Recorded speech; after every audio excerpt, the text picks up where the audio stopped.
got our new uniform on for the latest episode of Top of the Gimmicks. I am Rob Campbell. I am your bastard, Craig Challoner. Would you like that cheese or toasted? Daniel Cornfield. Craig, it's over to you. Hello, ladies and germs. Welcome to Top of the Gimmicks. We ain't going to fuck about. Last week, we did single male wrestlers, top 5, and Rob demanded at the start of this episode, Mr. Cornfield must give us his top 5 single male wrestlers. Yeah. So, Mr. Cornfield, any order you want to do it, you go for it. 5 to 1, 1 to 5. Do you want any context for why, or just? Yeah, it'd be nice. Okay. So I don't know if they're all married or not. So I don't know if they're technically single. But yeah. So number 5, William Regal. Oh, fucking loved me a bit of Regal. Loved his wrestling style, especially in the US where it's very, very different. And plus on the mic as well, he's fucking all-round entertainer. Like, also that's good choice. Anyone that can put over a fucking knee in the early 2000s as a finisher, you've got my vote. Number 4, John Moxley. I think as modern day, he's probably one of the best all-round wrestlers in the world. I remember watching him back in the day, previous to Dean Ambrose, when he was John Moxley coming up, and he put on brutal death matches, but then he could have a really good, like, solid technical match. And he's only got better with age, in my opinion. So, John Moxley's number 4. Number 3 is The Undertaker. Ooh, he was my number 5. Oh, okay. Undertaker's one. He didn't make my list. Really? Mm. Shit, I need to check out the episode to see. And that would also be nice. And I will. I'll be watching it along with everyone else, and they should have already watched. So I'm late to the party. Sorry about that. What is there to say about Undertaker? Like, end of the day, Undertaker's fucking. People say they're a generational talent. He's like transcends that to me. And one thing I always loved with him, he always evolved. It was never just the same thing. He'd always try and do something different, try and keep it up. Alan. I'm going to say, didn't always work, but when it did, it fucking did. Number 2, I don't know. I'm just going to use Mick Foley. In any variation he's ever done, he's been amazing. As Cactus Jack, he is a fucking psychopath. As Mankind, he was just as deranged, but then you also saw the comedy side of the character and his sense of humor. And then Dude Love was just a bit of a laugh. But he was one of them wrestlers who always put his body on the line, even for like a stupid reason. But he's paid the price for it. But fuck me, if he's not in a Hall of Fame, every Hall of Fame ever, then something's wrong. Even if he's not worth that company, he should be in their Hall of Fame. You should. And number 1, no surprise, Phineas Godwin.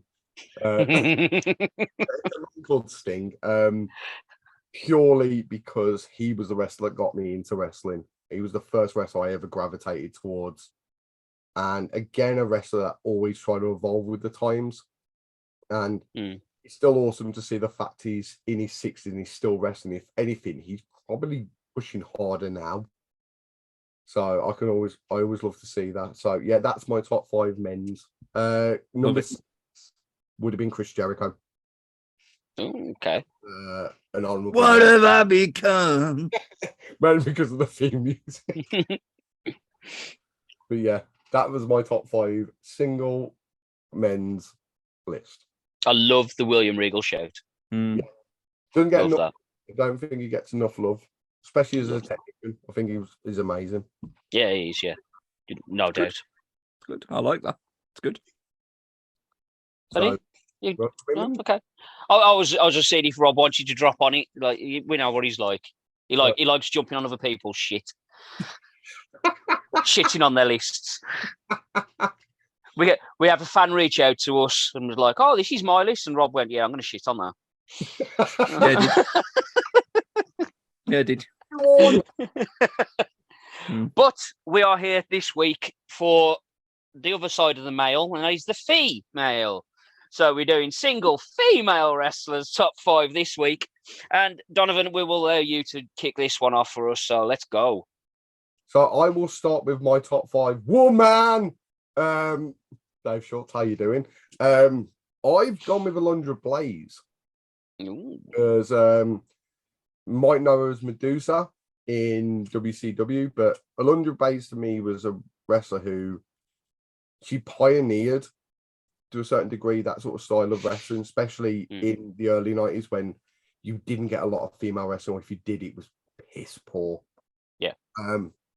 And spoiler alert for a little later in the list, one of her biggest rivals is also made my list for a similar reason, but I'll elaborate on that when we get to it. But yeah, number 5, Alundra Blaze. Well, I got Medusa down on my honourables. Oh, because she's fucking quality. Robert? I have her at number 4 for similar reasons to Mr. Donovan.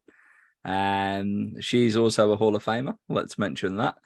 And realistically, the main point for me and looking at this list is a couple of them carried a generation for a certain amount of time, shall we say? And Alundra Blaze was a big one in the early 90s. They're good. They're good. Number 4. What's your number 5? My number 5 is for a very similar reason, carrying a certain period of time as a top female talent wrestler, and one that may be a bit of a surprise to people. But I was looking at this era and I was sort of going, who stood out the most when there was Kelly's expose and all of this going on and all of that going on? Who stepped up and who was a wrestler? And it come down to 2, really. And the one that didn't make the list was Natalia. She's still going today, but she's really good. The one that did make the list was Michelle McCool, because I felt from 2008 to 2012, she really fucking stepped up a game and just owned SmackDown mainly. Yeah. And really the women's division, and made it credible, even though it was the Divas Championship at the time. Michelle McCool did something different and made it work. So yeah, Michelle McCool's number 5 for me. They're good. Both Michelle and Natalia are on my mentions. Not on my list, but on my mentions. For everything you just said, Michelle was fucking quality, and especially taking along fucking Layla with her. Layla, yeah, as well with Lay Cool. They did really well with that. They did joint title holder and everything else. It was really good. Shout out to the Bellas. The Bellas improved over time, but that none of them have made my list. So, nor the honourables for me. My number 5 is Gertrude Elizabeth Vachon, also known as Luna. If any of you've watched any of the fucking episodes, you know I love Luna. Luna's fucking amazing. Hall of Fame class of 19. Legacy inductee though. That's bullshit. Yeah, she should be inducted properly. Because she's fucking amazing. She never won a title in the WWE. Again, which is strange, but at the same time, around that time, maybe it's right for her. Yeah, they removed the title, didn't they, in the later Attitude Era because of what Alundra Blaze did.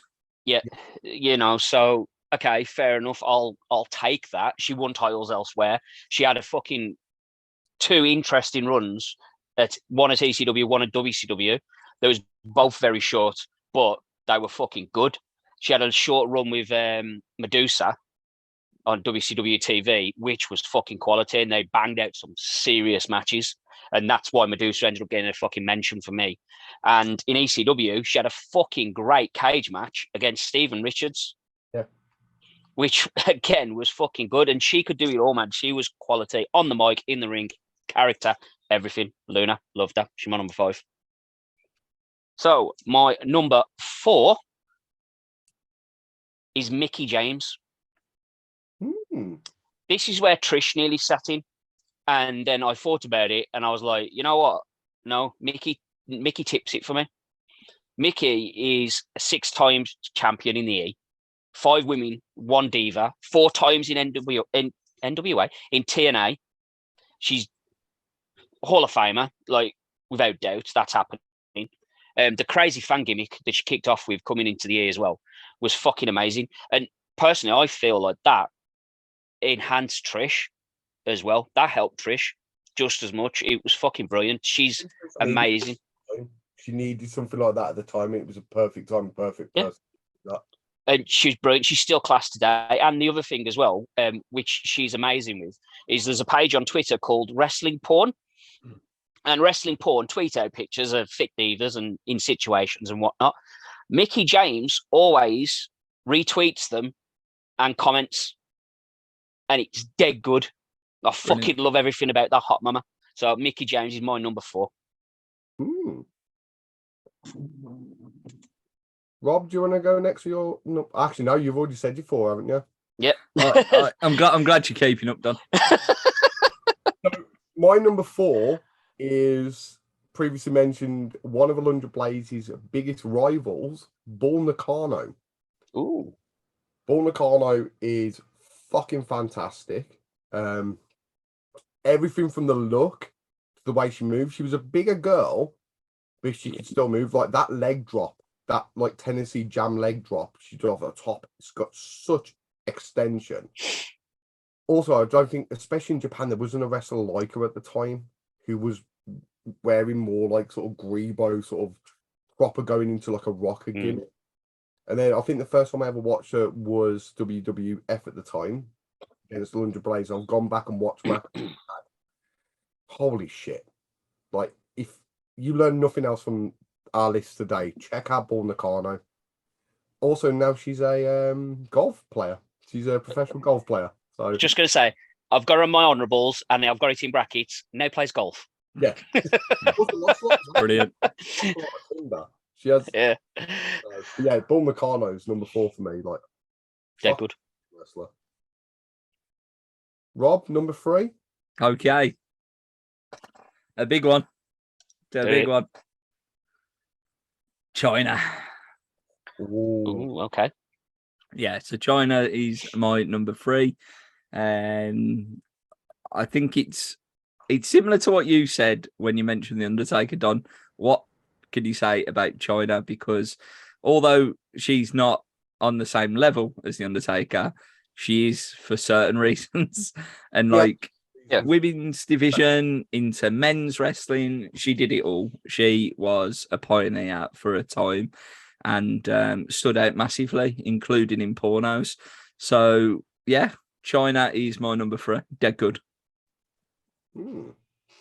China's a great shout. She's in my honourables. Doesn't make my list, but she's in my honourables. She's one of them, like you said. She's Undertaker status for the women. She really is, and she transitioned both ways, which is just fucking fantastic. And women's champion. Absolutely fucking bang on. First female to enter the Royal Rumble. The list goes on. It does, and she did keep going on. My number 3 is Amy Dumas. Oh, Lita, for everyone else, it's fucking Lita. She's absolutely fucking quality. 4 times women champ, Hall of Fame 2014. As far as I'm concerned, first of her kind with her in-ring style, her look, the way she portrayed her character. She could bring everything. She had an edge, and literally in her ring at one point. And she was just amazing. I absolutely loved everything about Lita. So she's my number 3. I'm going to give you a spoiler alert. She tops my list. She tops mine too. Nice. So, there we go. I'll give you my number 3. Deonna Purrazzo. Oh, okay. There was a couple of women that I looked at and I was like, out of respect of everything, I want to see what they wrestle like. And I think one of the best technical wrestlers, men or women, I've seen in a very long time is Deonna Purrazzo. Whether it was a run in NXT, which I don't think she had the best of times, but her running Impact has been amazing. And she's just an amazing technical wrestler to watch. And unfortunately, I think with female wrestling for a long time, it was more about what you look like, not what you could do. Yeah. She's definitely now one of the wrestlers like, I'm a very beautiful woman, but I will also fucking tie you up in knots. And I love that sort of thing. So number 3, shout out to the virtuosa, Deonna Purrazzo. Good shout, good shout. Well, you might as well drop onto your number 2 then. Oh, and my number 2. Bit of a left field choice. But I went with Molly Holly. Nice. Molly Holly never got the recognition she deserved. In WCW, she was Miss Madness in the Madness stable. And in WWF to E, she was Molly Holly, obviously. But again, a wrestler just never got the time to be appreciated.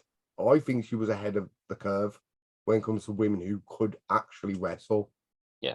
And she really likes sort of. Also, I always popped when I saw the Molly go around because I'd never seen flipping sent on. So for me, Molly Holly, Miss Madness, call what you will, is number 2 in my list. And you know my number 1 now. She was a big reason that we ended up having Beth Phoenix as well, wasn't she? She helped Beth along the way and stuff. So I was going to mention that the amount of people she helped. Yeah. I think when it helps with wrestling, it's like, okay, I might not be the best in ring, but I can still pass on my knowledge. I think that's a big thing. Yeah. Yeah. And then to get a woman like Beth Phoenix, who also made my honourables, because there was a lot of things with this one. This one was difficult for me. Damn good. I'm pretty sure I know what Rob's number 2 is, so I'm going to go with mine, and then he can just say yes. He agrees. So my number 2 is Pamela Martinez. She's fucking quality. That is Bailey for you people. NXT champion, obviously. 1 times Raw champion, 2 times SmackDown, 2-time tag champ, Money in the Bank, first female Triple Crown, first female Grand Slam, match of the year against Sasha at TakeOver 2015. She's fucking amazing. Everything she touches is fucking gold. She's brilliant. On the mic, in the ring, sitting next to Michael Cole, abusing him. She's fucking brilliant. Even on social media, everything about Bailey is class. She's quality. So she's my number 2. So ding dong for number 2. Ding dong for Ding number 2. dong indeed, because she's also my number 2, baby. Future Hall of Fame, right? 100%. I think all the horsewomen will be. I think all the horsewomen will be. I agree. If I had to pick out the 4, which we have done, I'll pick Baylor. So, well, as we know, yours number 1. My number 1 is also a horsewoman, and it doesn't go woo because fuck that. Mine's Rebecca Quinn, because Becky is. I love that we're all wearing green for this occasion. This is why I did it. I set it up. No, fuck it. Becky for me is everything I said about Bailey, but a little bit more. Yeah. She's got that little bit more of an edge as far as the character and everything goes. And to run her stats, 2 times Raw champ, 4 times SmackDown, Raw Rumble winner. This is where it gets even more fun. Female of the year for 18 and 19. Match of the year versus Charlotte. Wrestling Observer's Women's Wrestling MVP for 18 and 19. Sports Illustrated's Wrestler of the Year for 18-19. Pro Wrestling Illustrated's Wrestler of the Year, not just woman. Wrestler of the Year, most popular wrestler in 2019. Number 1 rank in the top 100 females. She's CBS Sports had her as Wrestler of the Year for 18 as well. And she also had Match of the Year. That was the triple threat. Everything about Becky is fucking class. The last kicker, the man, fucking Becky 2 belts, everything. Love Becky Lynch. It's a great choice. Have you ever seen the gimmicks she came in NXT with? When she was like a proper Irish river dancer. So no, I missed. I got last kicker. Last kicker. Watch it back because it's an amazing thing from where she started to what. Started from the bottom, now we're here. Yeah, it is an amazing thing. But no, good choice. Good choice. Fucking brilliant. Great list. Do you agree? Who gives a shit? Because I'm going to shit on it anyway. Put it in the comments. Honourable mentions, Craig, because I know you had a huge list of them. I had a massive list of mentions.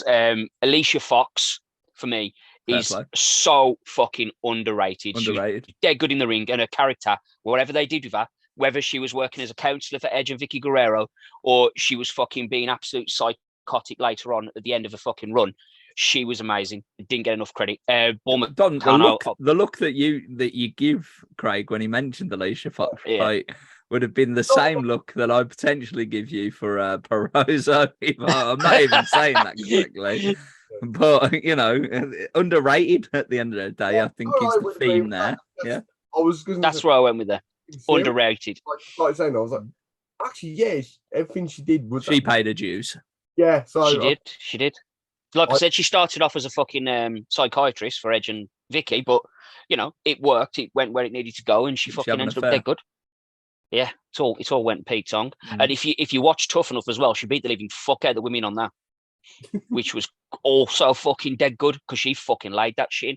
So anyway, Bull Meccano, obviously, as we've mentioned, Michelle McCall, we talked about Natalia, Medusa, Charlotte. I do not like her, but she's fucking quality, and you can never take that away from her. She's really good. Oscar, Shayna Baszler, because Shayna deserves way more than what she's getting right now. She's fucking insane. AJ Lee, I absolutely loved all that she did. She was great. Sasha Banks, another shout to her. Alexa Bliss, because I fucking love Alexa. Paige, when she was the anti-diva, was off the chart. I fucking loved what they was doing with that. China, obviously, we spoke about. You can't say nothing bad about China. I mean, you can, but Beth Phoenix. Beth Phoenix brought something a little bit different. She was not China-esque, but she was almost within that kind of realm. Britt Baker is another one that I fucking dropped in there because she's fucking quality. Absolutely insane the amount of great matches she has. Rhea Ripley, Victoria as well. Victoria, I fucking love. The Black Widow, she's quality. Molly Holly and Miss Jackie. She was number 6, actually, Victoria. There you go. Just got edged out. So yeah, I had a small list on top of my top 5, and obviously Trish Stratus. We will give her a little shout because according to pretty much every top 100, top 50 of all time, Trish Stratus is number 1. And let's not forget the fabulous Moolah, right? Oh yeah. So the fabulous Moolah, Trish Stratus, has got the second longest reign in WWE history as far as title reign goes, with 821 days. Now I haven't written these down in days, but Moolah has lead with 28 years. Fucking hell. 1956 to 1984. Wrestle!